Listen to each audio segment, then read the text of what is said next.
Hello friends, আপনারা সবাই কেমন আছেন? আজ আমি আপনাদের সাথে চলে এসেছি আমার দ্বিতীয় ভিডিও নিয়ে। এই ভিডিওটাতে আপনাদের আমি শেখাবো যে আপনারা সঠিকভাবে কিভাবে ববিন কেসে এবং মেশিনের উপরে সুতোটা সঠিকভাবে পরাবেন, না হলে কিন্তু সেলাই খারাপ হতে পারে, এমনকি সুতোটাও কাটতে পারে। ফার্স্টে আমি সুতোটা এই জায়গায় নিয়ে প্রথম ছিদ্রতে ঢুকিয়ে নেব।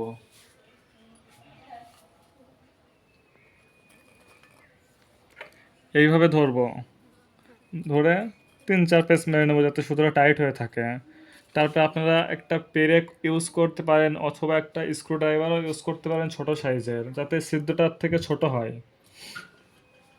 মেশিনটা কিন্তু আমি এই পাশে ঘুরিয়ে নেব, আর সুতোটা আমার এই পাশে থাকবে এইভাবে, না হলে কিন্তু মেশিনটা ববিন কিছু সুতো জড়াবে না।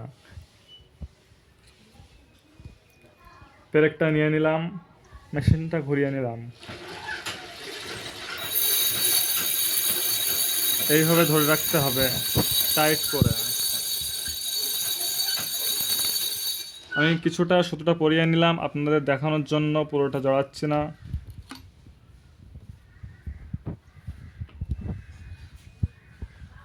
এই যে সুতোটা কিন্তু এইভাবে খুলছে, যেহেতু উপরের দিকে আসছে, এইটা এইভাবে রাখতে হবে।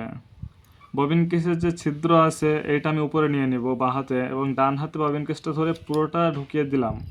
সুতোটা নিয়ে এইভাবে চাপ দিয়ে এই ছিদ্র দিয়ে বার করব, এমনকি দেখে নেব সঠিকভাবে সুতোটা আছে কিনা।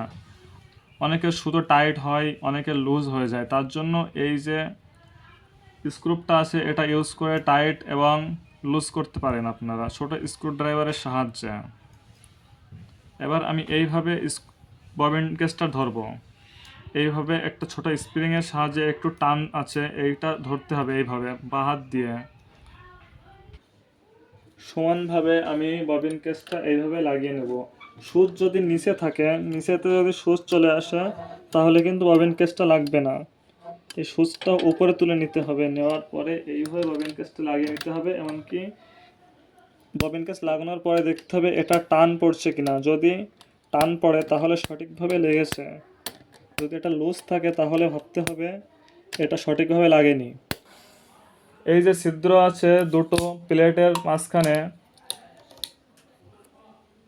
এই প্লেটের মাঝখান থেকে সুতোটা নিতে হবে,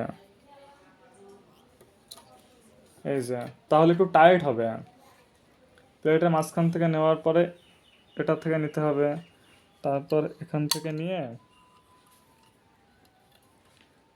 এই রডটাতে পা দিয়ে দিয়ে এই যে সুচটা জানো, সুচের দেখবা সবাই একভাবে খেয়াল করে দেখবা এক সময়, সুচের এক সাইডে গ্যাপ আছে, গ্যাপটা ডান দিকে থাকবে, আর এই বাইরের সাইডটা সুতোটা এভাবে পরাতে হবে। পরানোর পর সুতোটা ধরতে হবে এবং এই মেশিনটা ঘোরাতে হবে। ঘোরানোর পর নিচের সুতোটা উপরে চলে আসবে এইভাবে। এবং সেলাই করে দেখাবো আপনাদের সেলাই সঠিক আছে কিনা।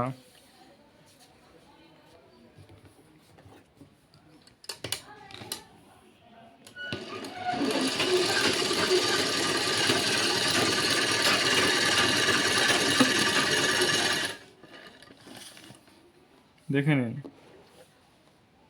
সেলাইটা সঠিকভাবে হয়েছে।